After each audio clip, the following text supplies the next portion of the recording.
Welcome to Harambe's Bauble, episode 25.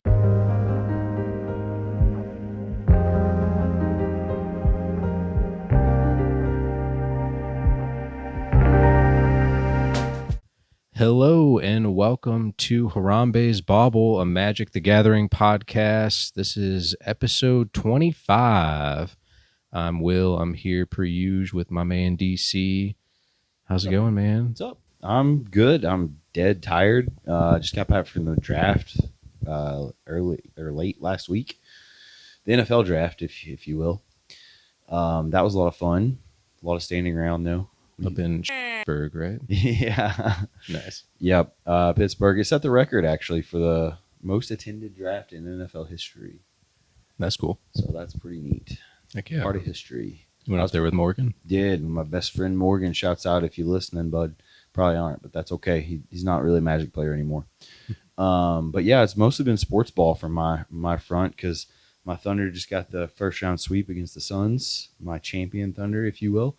They're the only team to sweep in the playoffs this opening round. So European table tennis. It's really intense. Baseball's in the thick of it. My son, he's playing baseball and soccer at the same time. So like I said, been a lot of sports ball for me. But I love it. So Yeah. That time of the year. It's one of my favorite times of the year. Gotta love it. Yep. Best time of the year. Playoff hockey, although my Preds aren't in it, it's still just like playoff hockey is just some of the best things you can watch. Hockey is that sport where I feel like it's one of the few you can watch on any level, and it's always good. Yeah. Always entertaining. Yeah, like club hockey is incredibly fun to watch. Yeah. Just like, random college teams going up against each other, and you're like, this is so fun. We got to go to a Cyclones game, crack some packs. Definitely down. Yeah, so about that, I did crack a pack at the draft. You did. Of Final Fantasy. It's just I happened to find packs at the local Target where we stayed in Washington, Pennsylvania. And man, that area is just so weird. Like everything's built on hills. Like everything's just built into and on hills. Like there's no like even anything. It's all just like, oh, this is on top of a giant hill that you have to drive up. And it's just like a plot of stores on top of said hill. And you go down the hill and there's more plots on top of other smaller hills. Or if you go up the hill, there's more plots on the top of other hills. Interesting. Yeah, it's very strange. Never would have thought it'd be a hilly place, but yeah. I'd been through Pittsburgh a bunch of times, and like it's level down by the water, down by the river, like downtown Pittsburgh. Mm-hmm. But I'd never been to the surrounding areas much, and going through that was very strange. Yeah. Well, I'm glad you had a safe trip and you made it back to us. Yeah, man. I didn't pull a Sephiroth. Sad days. I thought I smelled it. That would have been insane if you actually did. That would have been like... It probably would have gone viral. Especially because it was at the draft. At the draft. Yeah. Yeah. Yeah. But no, we actually played a little Magic before I went on my trip. We did. Yeah. You got your food and friends. The changes made a difference, a big difference. It came out swinging, swanging. So that was game 2. Game 1 got a little Wan Shi Tong action in there too. Yep. I wanted to get your thought on this too, because I've been thinking about this, and maybe this is something we could raise to like the general audience at a time too. So like the combo of Enter the Infinite into Thassa's Oracle. Okay. On a scale of 0 to 10 salt level, if it's like past turn 10, is it like as salty as a turn 5 Thassa's Oracle? No, not at all. I mean, I don't find it salty at all. If you're winning past turn 10, I don't really care how you do it. Okay. I'm going to be honest. Like, it could be infect, it could be commander damage. Let's get this over with. You know me, I don't love playing super, super long games. Yeah. So, yeah, I think the thing about it with you, it just surprises me because it's like how that deck wins, it feels like. And you don't really like typically playing that way. I feel like you like having a toolbox in your decks. And with your mono blue deck, it just feels like, well, that's how I win, which is great. It's fine. I love seeing you like do something different that you're not used to doing.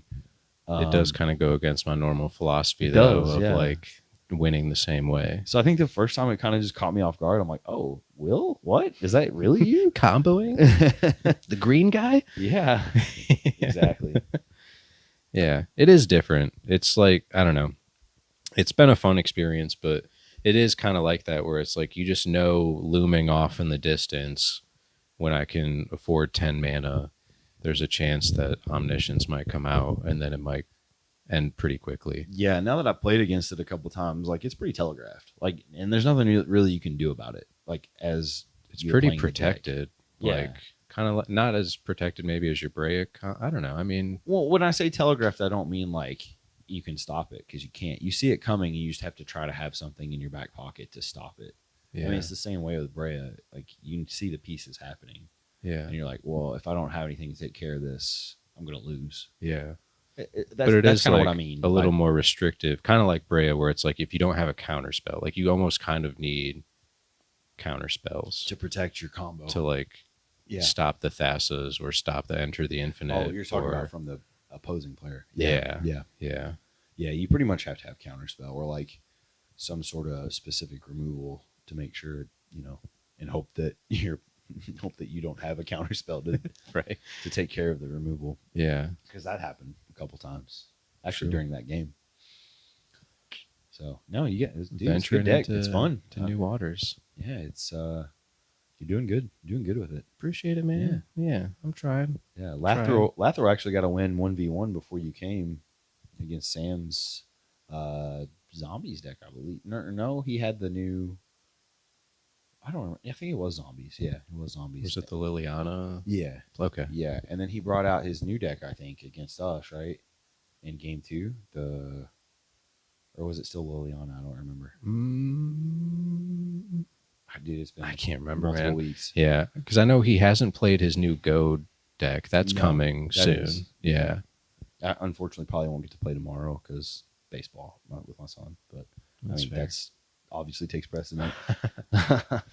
But no, so yeah, Food and Friends, man. So I call it Food and Friends. It's really Food and Fellowship as the pre-con, but it's not really much like the pre-con anymore. And that's why I call it Food and Friends, because it's a bunch of like pieces outside of the Shire. Yeah. So, I added a couple new crazy pieces, man. Super Shredder, although it didn't actually do anything, it was just collecting bodies. That card's so insane. Yeah, your Nadier's Nightblade. I feel like that was your kind of knight in shining armor there. It was that and Nuka-Cola vending machine. Yeah. And Aetherflux Reservoir coming in clutch. Yeah. First time I've ever gotten a win with Aetherflux Reservoir. I was not expecting that at all. It was pretty cool. Because you don't really, I don't know, like you don't really think when you see someone playing a food synergy deck, at least my natural thought is not that I have to worry about Aetherflux Reservoir. But you just had so much life by that point that, I don't know, because at the end, what did I play? I played Consuming Tide to like where every player chooses a non-land permanent and then kick everything else back, which was what triggered the Nadier's Nightblade. But I was too cocky. I was like, I'm going to survive this. Yeah. I'll be down to like 1 or 2 life, but I'm probably going to survive this. You forgot how many tokens I forgot how many tokens you had. And then before all that went off, you were like, well, I'm just going to blast Sam for 50 to kill him. And it was like, well, all right. And then Nadier took care of you. Yeah. It was cool to see though, man. I mean, it was because we've talked, on the side about all the changes you made with Food and Friends, and I know you were excited to see that deck click more and start becoming more well-oiled, and it definitely performed like that. Yeah, for sure. I mean, because I've just been kind of working on it in the shadows, like adding pieces here and there as I go. I hadn't actually played it in a long time. Yeah, and once I got Nuka-Cola and Super Shredder, I was like, I gotta give this puppy a whirl. Like, I gotta play with these cards. Like, I really want to play with them. And Super Shredder, dude. I mean, you can say what you want about Teenage Mutant Ninja Turtles, but that card is insane. Bonkers. Insane. Bonkers. Because it's any permanent. So any like permanent. If opponent dies, all those permanents count. And it stacks onto Shredder. Yeah. Because it counts them on being on the board and leaving. So strong. Menace. So strong. And you can see why it's a $30 card. Yeah, I mean, it's going to stay there and probably go up over time. For sure. Yeah. It's just insanely powerful because it's a 2-drop too. That's the other thing. Yeah. It's a freaking 2-drop. Like, you're getting that thing out early. And any aristocrat deck is just gonna go eat that up. For sure. Yeah, all the treasure and food synergies in that deck now are kind of just insane. Like it's definitely not bracket 4, but I feel like it's a high bracket 3 now, just with all the synergies that I have. Yeah, You know, I'd say that at least like mid to high. I mean, yeah, going off the 'cause- one data point, but it was definitely at least mid 3. yeah, because it's at not least. just I'm focusing on foods. It's all the treasures I'm creating with other things, and it's the how they interact, being able to sack the treasures and get triggers with Naughty Ears Nightblade and Super Shredder and all these other things. Yeah. And Peregrine Took being on the board. Oh man, just crazy. And Sam too, like discounting the activation cost for foods too, so useful. Yeah. And Frodo finds ways to just keep picking away at you too. I don't know. It's just like Yeah. there's different angles that are hitting you at once. Frodo's really my card And- draw generator, like being the ring bearer and just being able to draw me cards because he can't be blocked with and that's really helpful actually. I'm not really doing a lot of damage with him, but that's not what he's there for. He's there to draw me cards. Right. Cool Which is though. important. It was cool. Yeah. You know, we kind of foreshadowed it in the episode before. We did. And it came swinging. It did, man. Yeah. Yeah, Lathril, I still want to do a few more test runs with. I got into the last pieces finally, like Staff of Domination and Seaborn Muse. And those are kind of like the last two like heavy hitter pieces that I was like, all right, this could kind of, if I can draw these, that's going to be really cool. Yeah. Seedborn Muse is going to be crazy. Yeah. Yeah. Just being able to ping everyone Every turn. Yeah, that could get out of hand. So awesome. Yeah. Well, in between our last couple episodes, the Strixhaven pre-release and full release happened. I know we both picked up a pre-release kit. I'd say you've had a little bit better luck than I did. Dude, for sure. That's the most insane pre-release kit I've ever opened by far. A nutty pre-release. So you got the Prismari. I got the Quandrix. And I don't even know if I got half my investment back, if I'm being honest with you. It was still fun. I mean, there were still some cool cards in there. Like I got the Planar Engineering, which is going to be disgusting in Tifa. Yeah. I got the Studious First Year, which just for the flavor win alone, I was excited to get Studious First Year. Yeah. But it's so cool just seeing the Mystical Archives artwork again, and even the uncommons that were Mystical Archives. I mean, yeah, man, just beautiful art. Really beautiful art. I came a hair of buying a box, but we're going to go on vacation, so I was like, I'll just do the pre-release kit. And honestly, I'm glad I did because I definitely made my money back and then some. The fact that I got the green Emeritus Abundance. and Emeritus of Abundance and Emeritus of Woe in the same pack, first pack I opened. Yeah, that's out on TikTok and Instagram if you want to see it. And then I got Ad Nauseum like a few packs later, which is like a $15-$16 card. Yeah. Pretty wild. So cool. Jealous. Mildly jealous. Opened up a collector booster too, and honestly, that was really bad. I did get a Japanese card, but it was Spell Pierce, and it was not silver because it was uncommon. I don't know what Spell Pierce does. Do you remember? Yeah, counter target spell unless its owner pays 1. Okay. Yeah. It's like in the right deck, it makes a lot of sense. Could be cool. Yeah. Yeah. The artwork was really cool though. Yeah. Yeah, or maybe it's 1 or less. Maybe it's unless it's or counter target spell with a mana value 1 or less. Maybe that's what it is. I get that in Flusterstorm confused. I think Flusterstorm's the one where they have to pay 1. Counter target non-creature spell unless its controller pays 2. 2. That's it. Okay. Okay. Not bad for a 1 mana. Yeah. Yeah, Spell Pierce is classic. I mean, that card's been around for forever. But yeah. I really like the treatment, so yeah. I'll definitely, if I make a mono blue deck, it'll go in there. It was so cool. Yeah. Which I will eventually. I'm just trying to figure out. I think that'll be next year. I think we'll do Year of the Island next year, maybe. There you go. Because I'm looking for the right commander for that. Yeah. That's how I'm feeling about red and white. Because I don't want to make an angel deck like you have and just copy. I don't want to make Krenko. But it's kind of like those are two like major like pillars in those like mono colors. So yeah, that's going to be a 2027 will problem. I'm going to push that off. I think I know my green commander. Yeah. It's going to be not good and I don't care. I'm just going to do it because it's fun. It's going to be completely against the grain in green. It's going to be what I want to call Funny Farm, and it's going to be Spider Ham, I think. Are you? I think I want to do Spider Ham. How fun would that be? That would be fun. Just to have a bunch of like boars and squirrels and being buying a lot of Bloom Barrel, huh? Oh, that'd be fun though. Yeah. There's some cool stuff there though. Yeah. Just have a animal tribal, basically. Yeah, pretty every much. Animal under the sun. Yeah. Yeah. Yeah. Like I said, I want to call it, just the fact that I can call it Funny Farm too would be cool. So yeah. I like naming my decks. You do. Yeah. You do. Well, in the pre-release kits, we had we didn't. I don't think either of us got this, but we saw going across the socials that people were getting, apparently somewhere in their production line, WotC had gotten some Star Wars Unlimited.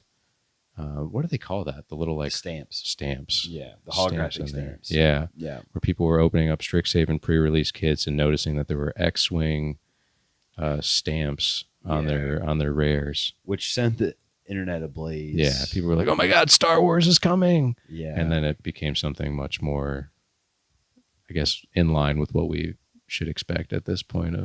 I'm still not counting it out though. Yeah, I'm still not like, I know people say, "Well, Star Wars Unlimited is, it's very popular," and yeah, I get that, but nothing's more popular than Magic in the card game arena. Yeah. So, I mean, at the very least, a secret layer, right? Yeah. Like they gotta, dude, just.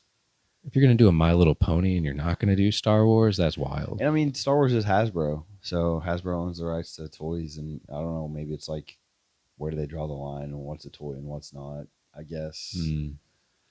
Yeah, I don't know how all that legal mambo jumbo goes. But I'm sure Disney, if they had the chance to make money, you would think they're not going to say no. You would think. It is Disney. It is Disney. It is Hasbro. It's a perfect marriage, really, when you think about it. Just some money hungry corpos trying to. Yeah. Just dystopian cyberpunk that you're going to get with those two. Right. Yeah. But still kind of interesting, though. I mean, cool to have one of those cards just for like the lore aspect of it, I guess. I'm going to be honest. I was so excited about my pre-release kit. I didn't check the stamps. So I guess I'll do that when I get home. Yeah. We'll follow up, circle back. We'll reconvene. Yep. We'd be remiss if we didn't talk about the new upgrades to the studio. Oh yeah, Banana Studios. We got this Jace the Mind Sculptor, or Jace Balerion, not Mind Sculptor, Jace Balerion pop that I've had in my basement, on my shelf in my basement for since we lived in the house. I mean, my favorite Planeswalker, so I got to shout him out. And then we've got Katara and Toph in the background, which ironically, I have a Katara deck and you have a Toph deck. Yeah. But Katara is your favorite and Toph is my favorite. It was funny when you pointed that out because I'd never thought about that, but you're totally right. Yeah. Yeah. So, it works. Hey, yeah. Yeah, we thought it looked cool. So, just little slight upgrades. We'll keep expanding. Yeah. Maybe get like a fern or something back here. Yeah. 2 will be between 2 ferns. Yeah. No copyright infringement intended. Between 2 nerds. We'll just have 2 people. Yeah. It's just crouch up. It's like it's very tall nerds. Yeah. So we're now accepting applications if anyone wants you have to wear a suit and tie. Sorry. Yeah. But yeah, Strixhaven, I've been playing a little limited on Arena. What have you thought? Because I've heard mixed reviews on that of limited for this Strixhaven. It's really hard because there's so much removal, and so much so that like it feels like if you don't do all removal, you're going to lose. Like you can run like typically I try to run 15 to 18 creatures depending in my limited decks, but with this it feels like you can run like 6 to 8 creatures and get away with it because there's instants and sorceries that put out fractals and stuff too, or like pests and that sort of thing. Yeah, and it kind of makes up for it. And I don't know, it just feels weird. It feels hard to navigate. I've tried a few different combinations. Silver Quill I probably had the best luck with. I think it's probably the best color combo again because of all the removal. And then you've got all the mystical archives in it as well, right? So it's like that's another thing you have to account for. Like, well, what if they just have a bomb that's a mystical archive that's like a really powerful spell, and like I just not know about it. Right. And I didn't get lucky enough to pull one of those. Yeah, and I feel like I haven't had very good luck. So I feel like if you're not lucky, you're not going to do so hot. Okay. Yeah. So maybe not as like balanced as we were kind of hoping for limited. So that's the weird thing. Like I feel like the color combinations are all pretty balanced. Like they all do like their own thing pretty well. Yeah. Like the colleges do, you know. It's just the fact that if you don't get lucky and get a bomb in one of those colors, it's kind of like, ugh. Gotcha. Yeah. Okay. Yeah, it feels like you would really need a bomb. Which with turtles and stuff, it didn't feel like you really needed one. Like they're smaller sets. This is a smaller set too, though. So I don't know. I don't know. I don't know what I'm talking about, maybe, but it just feels hard. I will say though, the more that the set's been out and I've been looking at the prepared spells, most of them are not good. No, but they're pretty bad. There is a handful that are like very, very strong. Yeah, I think the white one's actually pretty good. The Path to Exile one, because like having your opponents have more creatures than you is not very hard to like trigger a prepared spell for, and it's 1 mana. Yeah, to path something, so you don't feel bad about that ever. Having that just recurring is insane. Yeah, and then I think Emeritus of Woe is pretty good because having Tutor on a body, definitely good. The Grave Researcher that I pulled, honestly, was like pretty solid too. That's got Reanimate. I like that one too on a body. Yeah, I think that one's very powerful. That one's pretty useful. Yeah, I don't have any decks for it right now, but one day. But like Emeritus of Reason, the blue one, is that right? Emeritus of not Reason, Ideation. Ideation. Yeah, I think that's pretty bad actually. Yeah. Yeah, it doesn't seem very good. Hasn't played as well as people were hyping it. It doesn't look like it. No. Yeah. Yeah. I was looking a few days ago on TCG Player, and I think it's still like around 15 to 20 for it. People are probably just overhyping it. Because it has Ancestral Recall on it. They just want it for that. Yeah. But if you look, like Emeritus of Woe keeps going up because it's like really freaking good. Yeah. Or like same with your Grave Researcher guy. Like I think that's just a good card. Yeah. So I think now, unfortunately, for value, as far as like if you're looking at playing the stock markets with it, that's just a rare as opposed to the Emerituses being mythics. So there's obviously going to be more value overall there long term because it's just harder to pull mythics. But yeah, I don't know. I kind of hope they keep doing this though. Honestly, the prepared spells. I like it. It seems like it'd be something that they could revisit. But then again, we thought lessons were going to come back for this set, and they didn't. So that surprised me. There's not many lessons in this set, and the ones that I've seen are not very good. Yeah, they kind of stayed true to the OG Strixhaven, where all the lessons were really bad. Where they're just really, which is crazy because they went with Avatar, and Avatar seems like the lessons set because all the lessons are really good. The lessons were so good, and I was shared roots and honestly debating like because my cousin Dalton made an Iroh Grand Lotus deck, which is all about lesson synergy, and I was even thinking about like, oh man, if Strixhaven has some good lessons, I might make one too because that's just kind of fun, right? Unique idea, lesson building, but yeah. Everyone that I've seen has just been like overcosted and undervalued, like not a lot of value and underwhelming. That's kind of the way I feel about a lot of the prepared spells. Kind of like overcosted, not a lot of value. Yeah. Yeah. That's a good way to put it. Yeah. Yeah. I never thought I still think that Emeritus, like all of them have their place. All the Emerituses have their place. And I think like overall people are going to play them like in Commander and stuff. Because I think there's a lot of ways to trigger them in Commander specifically. I just don't think they're that good and limited for the most part. That's fair. Yeah, limited or other formats. Just don't always have the tools to like re-prepare. Yeah. Yeah. Yeah, and it's like you still have to pay for it, and it's like stuff's just so fast now. Like you're getting out all these cards that are crazy on like turn 2, like Badger Mole Cub. Like, oh my god, dude. The fact that that's 2 mana is just so stupid. Crazy. It's a crazy card. It is. And mono green is dominating standard right now. Back to it, huh? Yeah, because of Badger Mole Cub and what's the like Icetail Explorer? Oh yeah, able to just Icetail Explorer. And I forget the one that landfalls. It doubles your power until end of turn. It has warp. That one from the harmonizer or something like that. Yeah.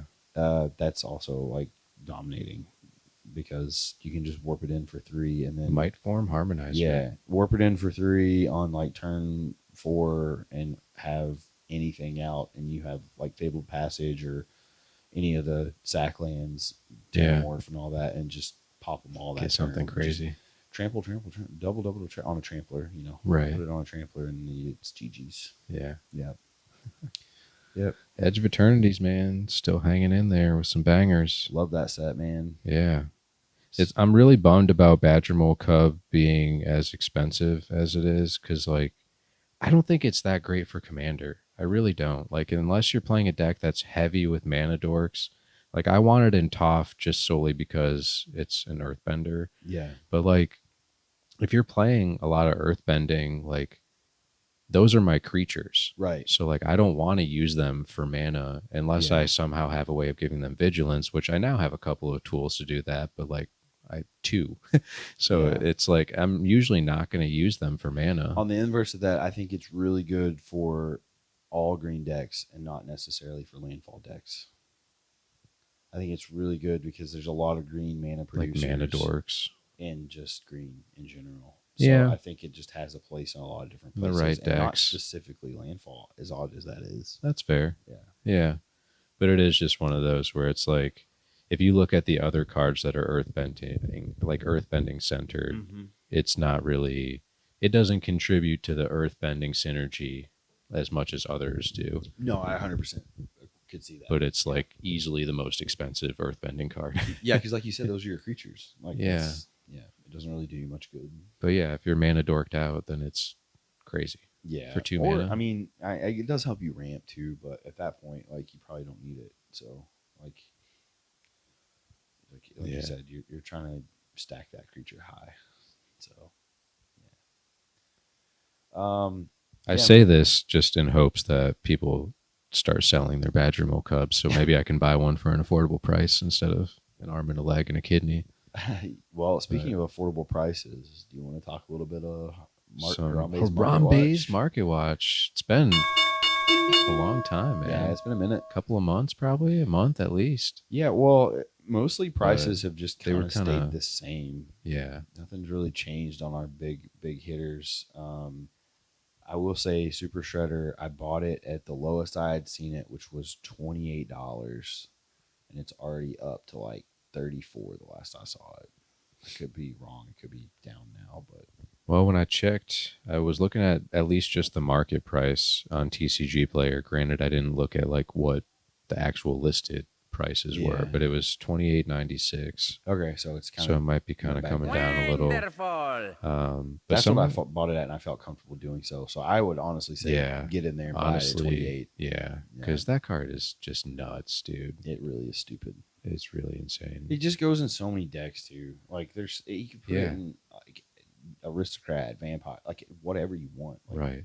It just fits. Do you want things to leave the battlefield? This is a card for you. Yeah, exactly. Nuts. Exactly. So we had a few that we were following back in the day, and I figured it might be fun to circle back on some of them and see.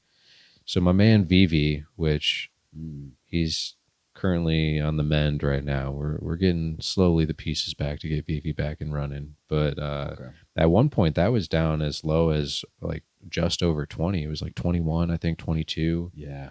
Now it's back up to 32.77 market value. Really regret not buying it back then. Well, you do have that the Rhino dude. You might be able to trade. That's true. Find a place to trade. I don't know. Yeah. I did pull the I guess Surge Foil. Yeah, Surge Foil Rhino. Pixel. Is it the Pixel? Well, there's the Fracture and the Surge Foil. Now this is a Surge Foil, I believe. Okay. Yeah, Surge Foils, which apparently are like crazy rare in collector boosters. And I got Rocksteady. So cool. Yeah.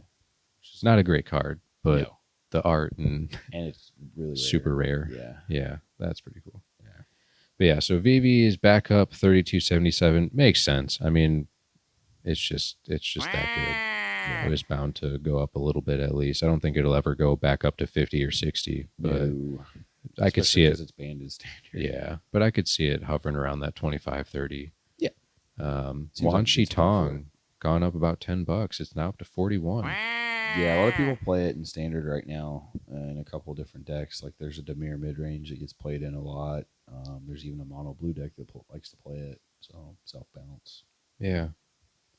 Walls of Bossing says come down a little bit. It's now 25. It was around 30 last we checked. Yeah, which is good to see. I mean, I still think it could go down like another 10. You would think, but I think people just aren't pulling it. Like it feels like rare. The hit rates are just really bad. Like I got crazy lucky when I pulled that on Christmas Eve. Got me a win in Brea, baby. Yeah. Yeah. It's a crazy good card, but it's just a lot of mana. It is. And it's unless it's in the right deck, it's just gonna be okay. Yeah. So yeah. Again, I say this so that you guys sell it so I can buy it at an affordable price. Sell your copies sell now. It. But yeah, I don't know. Any other ones you've been interested in lately? No, not really. Interestingly enough, the most expensive card I own and that I pulled was the Stay With Me, which is Ristic Study. And it like tanked in price whenever people thought it was going to get banned in Commander. And then now it's starting to climb back up a little bit back where it was, because it was over $100 at one point for that particular copy. Dang. And now it's like in the 70s, I want to say, which it got down to like 60 some whenever people thought it was going to get banned in Commander, which I don't think they'll ever do that, man. I just don't like. I just don't think so either. Do it. It's just too big of a staple for Commander. And honestly, like, just pay the one. It's not that big of a deal, or don't. Whatever. I feel like it's almost one of those things where it's getting power crept on in some ways, where it's just that powerful anymore. It's not as compared to 5 years ago. It's Right. not as intimidating, as it used to be. Like, don't get me wrong, it's very powerful, very good, insane card, but for sure. But it doesn't seem like God, like like it did once upon a time. Like, it was the gold standard. Not quite as like table flipping. Yeah, yeah. One thing I did want to mention that I forgot to put on the list before, you said you got a super state, didn't you? Nice, good. Because did you see how much that's gone up recently? Yeah, and it literally spiked like a week after I ordered it, and I don't understand what happened, but I'm stoked about it. Yeah, because I got it for like, I want to say, well, how much is it now? Right now, market price is 17. Yeah, I got it for like, I want to say like $11. Okay. Yeah. That's pretty good. Yeah. Yeah. It's such a good card. Yeah. But yeah, I was surprised because I think I snagged mine for 6, but that was like way back. Yeah. So there must be some kind of Voltron-y trend going on where people are finally finding this card. And is it foil for you too? No. Oh, so I bought mine in foil, so I think it was. Oh, yours is okay. Yeah. So the non-foil is 17. Okay. Right now. Yeah. So I bought the foil for 11. Yeah. Okay. Yeah. Crazy. That's a big increase. I'm stoked about it. Such a good card. It is. It's an Isshin. Haven't been able to play it since I got it, but yeah, it's not. Spoiler: it's not in my hot hits, but I do, because I don't even know how it's going to function there. I assume very well in a Voltron deck, but we'll see. Yeah. Yeah. I'm sure it'll do fine. Yeah. Dan and I are actually going to be going on vacation together at the end of the month for Mariah's birthday. And me, Danny, Kimberly, and Mariah. And we're going to take Magic with us, so we're going to be playing a lot. So I'll get a lot of reps in with. There you go. Yeah. Pretty stoked for that. That'll be fun. Where are you guys going? Somewhere in Florida. Not St. Peter's. One of the Saints. I don't know. Okay. Yeah. I forget, dude. I don't know. I'm so tired. You want me to keep asking you questions about it? Yeah. Yeah, it's fine. Whatever. I do know our flight leaves at like 6 a.m. on Sunday, which sucks. Good times. Yeah. Which means we got to be there at like 4. Yeah. Yeah. It's a nonstop flight, though, so we're going to get there.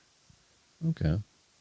Right away. Yeah. Straight away if you're British. They like to say straight away for some reason. Straight away. Straight away, mate.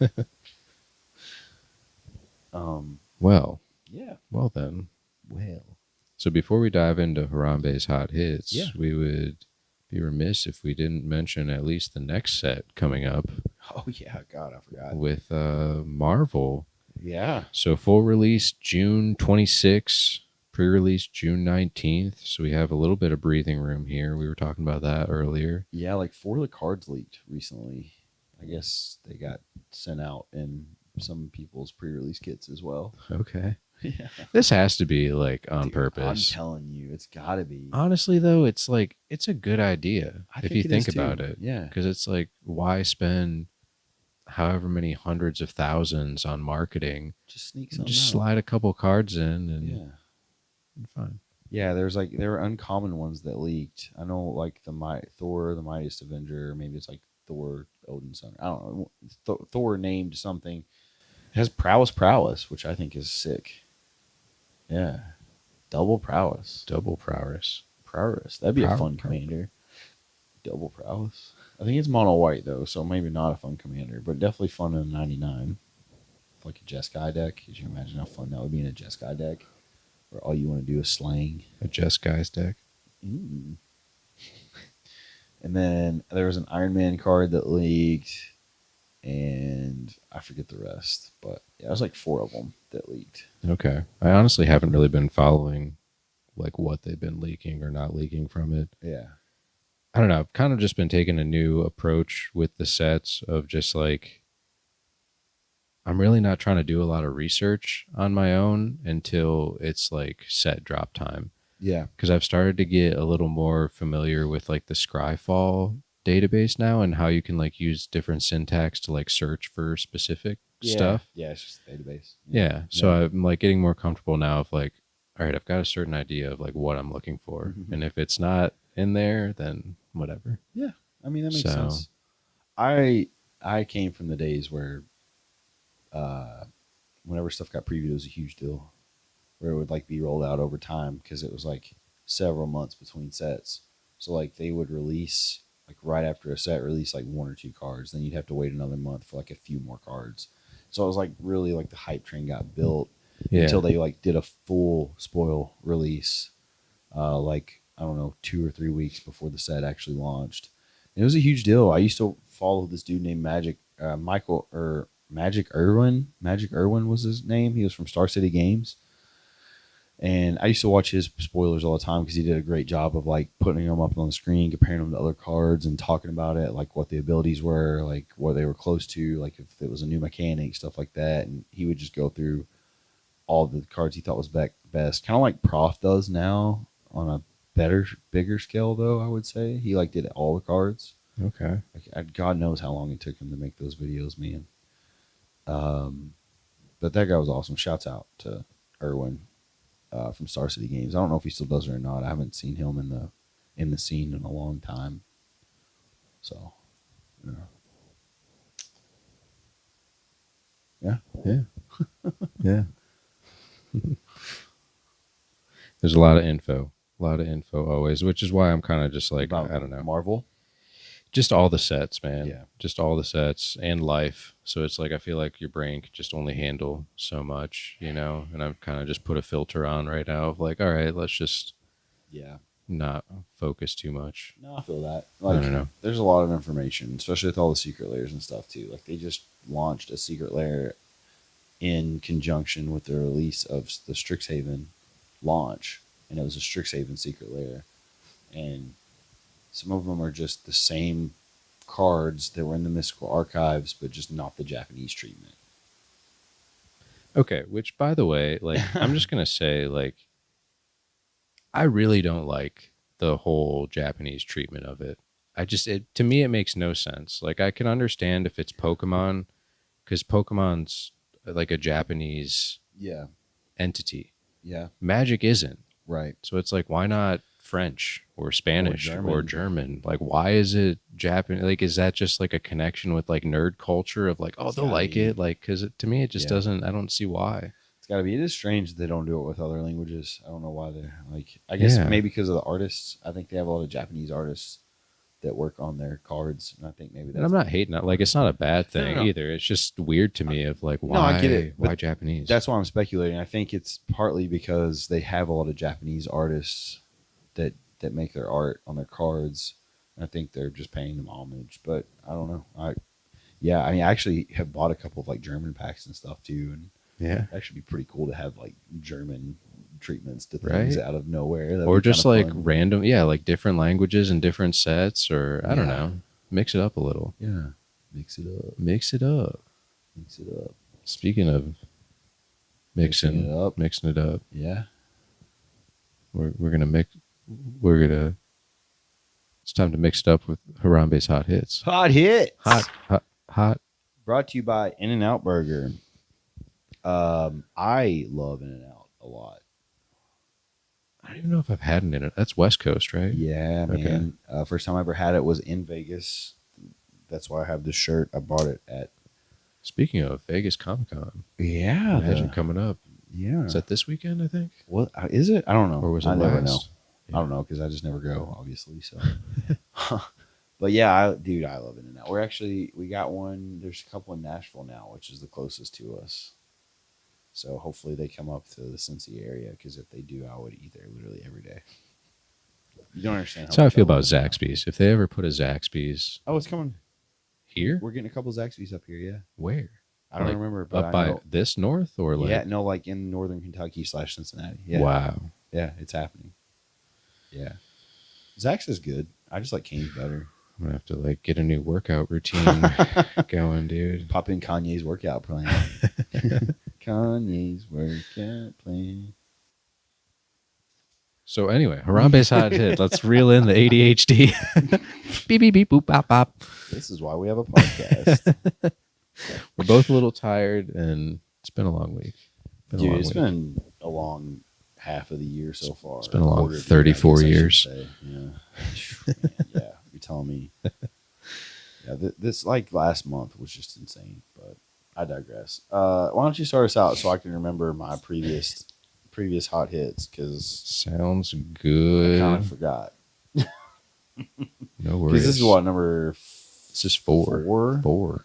Oh, 4. Okay, I remember now. All right, so my first one. So this deck that I'm talking about for this round of Harambe's hot hits is Korvold, Fey Curse King. Week 1, I talked about Nuka-Cola vending machine. Week 2, I talked about campsite cuisine. Mm-hmm. Week 3, talked about Old Gnawbone, which got a lot of love on TikTok. So it did. Shouts out for whatever reason. Yeah, but I'm not complaining. No, for sure. Thank you guys. Thank you. So yeah, a lot of food, a lot of treasure synergies. This is another one that kind of connects those two. It's kind of almost like a bridge between foods and treasures. Okay. From Teenage Mutant Ninja Turtles, oft hated on, but should still be remembered, and that's Ninja Pizza. Ninja Pizza. It is 2 and a green for an enchantment. Foods you control have tap, sacrifice this artifact, add 1 mana of any color, and at the beginning of your second main phase, create a food token.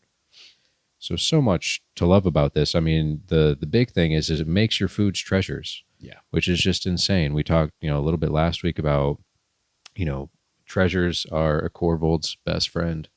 And just that it can just get him beefy, super fast. You're drawing a bunch of cards. So now imagine you have, no treasures out there, but you got 5 foods. You throw this baby down there. Well, now you effectively have 5 treasures. Yeah.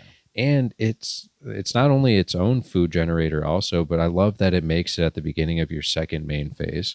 So the turn that you play this, you immediately get value. And it's almost like an awakening zone, but for food decks. Oh.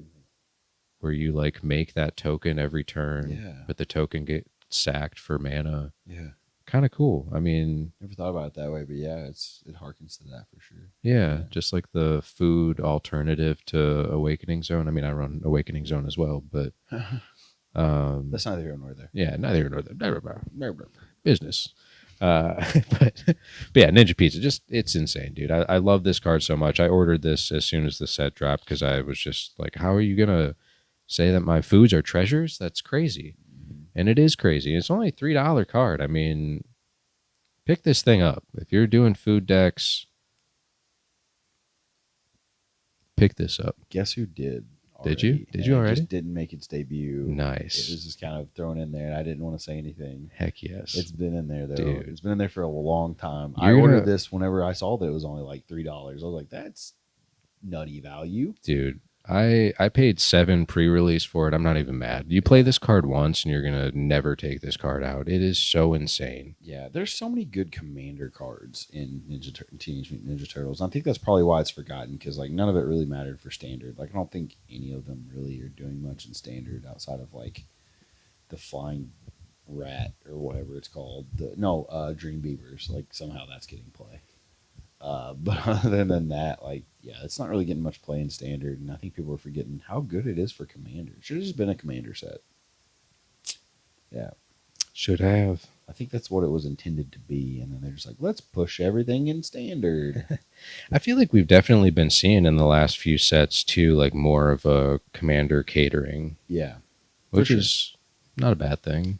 I mean, yeah, I think definitely in the universes beyond. I don't know so much. I mean, definitely there's cards in Lorwyn and in Strixhaven that are commander centric, but I think those are definitely the first thought of those are Yeah. standard. maybe that's true. Maybe there's like some connection there of like if people are gonna buy Universes Beyond, odds are they're playing Commander. Because it's the most popular format. Yeah, so maybe I guess that makes sense. Yeah. Maybe so. Math is mathin'. Math do be mathin' though. Yeah, But yeah, I can't wait to eventually play with Ninja Pizza. Yeah. I'm telling you, you'll play it once and you're gonna be like, this is nutty. Yeah, Awakening Zone for foods. That's a good way to put it. Yeah. I have my moments. What about you? Do you remember now? I do remember. Okay. So I'm doing Isshin, and that's my Harambe's hot hit deck for this time around. Week 1, I had to go with an equipment card, which was Mjolnir, which once again got me a win not that long ago after top decking it. Week 2 was, both you and I love our protection spells, so I had to go with a Rebound Boy, which was, what's it called? I forget. The Rebound one. I forgot. I want to say something Solitude, but that's not it. Anyway, I'll get back to that one. It'll be up on the screen here. Week 3 was Gilgamesh, which also came in clutch. Emerge unscathed. Emerge unscathed. There it is. That's it. So week 2 was Emerge unscathed. Got to protect your boy Isshin and other attackers. And then week 3 was Gilgamesh, which also was imperative to my win with Isshin the last time I played, popping off. And then so week 4, I'm actually we never do Planeswalkers in our hot hits, I feel like. So I want to give a shout out to a Planeswalker that I think is very good.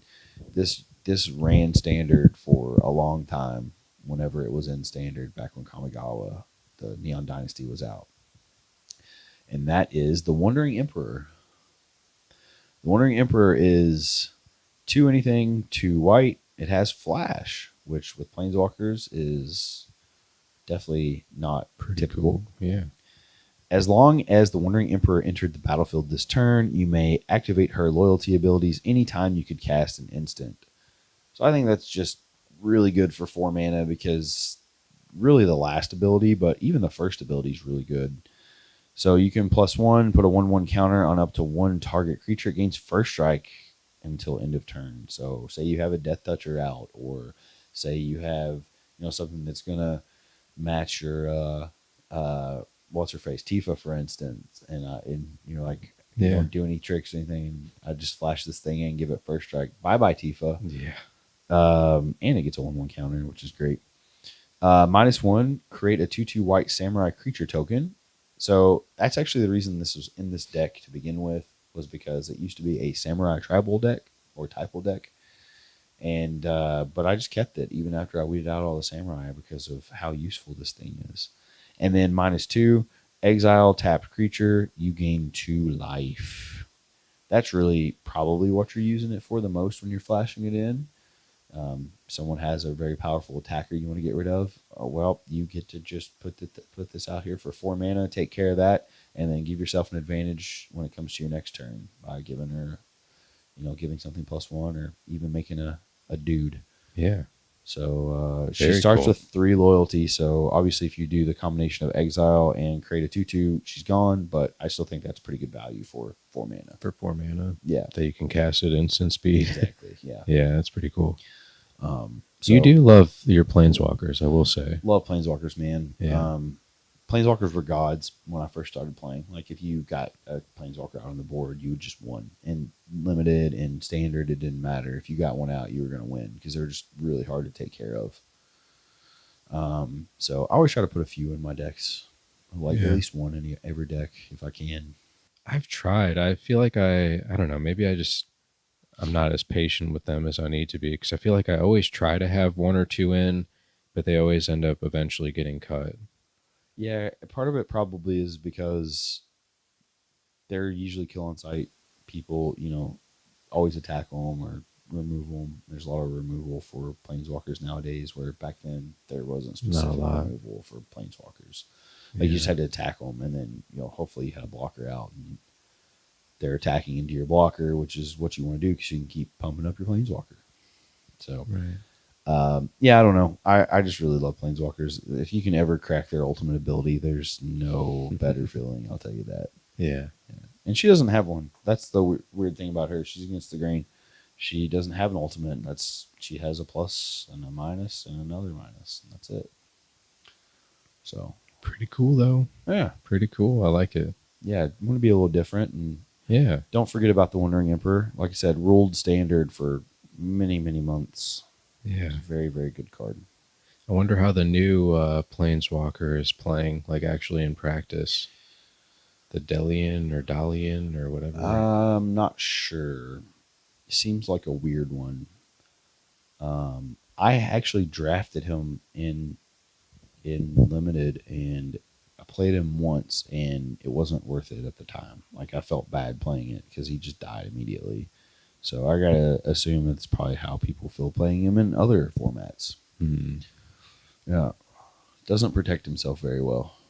That's fair. Yeah. I mean, Limited too. It's kind of maybe a little harder to keep him safe than other formats. Yeah, maybe. Yeah, maybe so. But or maybe he fits in the right deck if you have counter spells or whatever. But yeah, I mean, it is in that Golgari aristocrat colors, so you might have the right kind of creature token generation deck where maybe you could keep it safe. Yeah. None of the planeswalkers were good from Lore One, despite we thinking they might be pretty good. None of them found their homes anywhere. No, I ordered an Oko, the full art Oko, because he was only $3. No one wants him. So just to have him in the binder, because Oko he's that thirst trap king, bro. Is that the one that's banned or no? No. So the one from the Lore One, the new one, remember he's a flip one. He has the blue side and the green side. Oh yeah. Yeah. Okay. Yeah, I ordered the alternate full art of him. And, oh, nice. Because it was only $3, and I was like, why not? Just to have it in the binder. Yeah. Yeah. Sometimes you got to do that. Yep. I like the collecting part of Magic too. Yeah. So. I did that recently with, I put in an avatar order of just some random, we were talking about this a little bit before we hit record. I think I'm going to try to collect the full set of avatar. Yep. And so I put a couple in for some Angs that I hadn't gotten yet. And I don't know. It is fun, the collector side of it. Yeah. For sure. I'm pretty close. I did complete the full master set, the base master set. Not master set, I guess. I don't know what they call master set. I think it's the full set. So the complete base set of Spider-Man, I do have all of the cards. There's just a couple I had to order, Imposter Syndrome and one other that just didn't pull in any of my packs for some reason. Not expensive to do, by the way. Imposter Syndrome, I think, was $7, and that was the most expensive thing I had to order. But I actually am pretty close to the bonus sheet now, and I want to complete the bonus sheet too, because I really like all the bonus sheet stuff from Spider-Man. I don't know why it received as much hate as it did, man. Like, especially when you see like Teenage Mutant Ninja Turtles. Spider-Man's a way better set. I mean, It actually is. Like, if you just look at standard playability, Spider-Man has like 5 cards that are being played in standard really heavy right now. Turtles has like none. yeah. I think that's your typical litmus of how good a set is like how it performs in standard. Yeah. If you care about standard. Yeah, I guess you have different metrics if you're looking specifically at Commander. Like, it's probably not very good for Commander. Turtles is definitely better. It's not bad though. I mean, it made Spider Tribal a thing. Yeah, like Spider Tribal was hot trash until Spider-Man. Cosmic Spider-Man's pretty freaking good. Very strong. That deck is good. Yeah, it is though. I will say it's one of those decks that's like, either like if you're playing with Cosmic Spider-Man, either you're going to have a great time and everyone else is going to be miserable, or everyone's going to gang up on you and they're going to have fun and you're going to be miserable because it's just that strong. Like, it reminds you of Angels a lot. Yeah, where it's just like your stuff's going to be big, beefy, and but giving everything flying, first strike, trample, haste. Yeah, it's like all the keywords, and that's what Spiders needed, was something to like boost. Galvanize them like that. Good word. Using a big word. Yeah, I'm going to take a nap after that. Galvanize is a great song by the Chemical Brothers, if you're about that life. I don't know what any of that means. Don't hold back. Dun, dun, dun, dun, dun, dun, dun, dun. Yeah. Yeah. Look up Galvanize. I know you've heard it. It's been in like commercials and stuff by the Chemical Brothers. It came out when I was in like high school. Yeah. My Chemical Brothers? That's the Black Parade, right? Yeah, dude. Yeah. Okay. Yeah, I thought that sounded familiar. Yeah. Yeah. It's funny you mentioned My Chemical Romance. I saw a video that I didn't even know existed of they used in My Chemical Romance performing together like a cover of a song. That's cool. Yeah. It's a fun little thing that I saw. Yeah. I don't know, dude. I'm all over the place. Fun facts with Dustin. Yeah. I'm so tired. I think we're good. We talked about it a lot. Yeah. We did. Anything else you want to talk about here? I don't think we have time to talk about my feelings. Most of them are bad, so okay. Yeah. That was the real reason I invited you today. So yeah, Thunder up, go Thunder. Yeah, watch that European Pickleball League playoffs. It's really, really good sports ball. Yeah. I've never played pickleball once in my life. I haven't either. It doesn't look fun to me. I'd rather play tennis. Exactly. Honestly. 100 billion%. Like, I like tennis. Or table tennis. Like, I'd rather do one or the other. Yep. I don't need a middle ground. Same. Yeah. And if you really want a middle ground, go play racquetball. It's just better anyway. True. Yeah. I'd probably rather play badminton than pickleball, honestly. 100%. Like, 100%. Yeah. I agree. Badminton for the win. I haven't played badminton in so long. I haven't either. It's like the thing you always did. Like, you remember like family get-togethers? They just set up a badminton in the yard. Whatever happened to that? Right? No one does that anymore.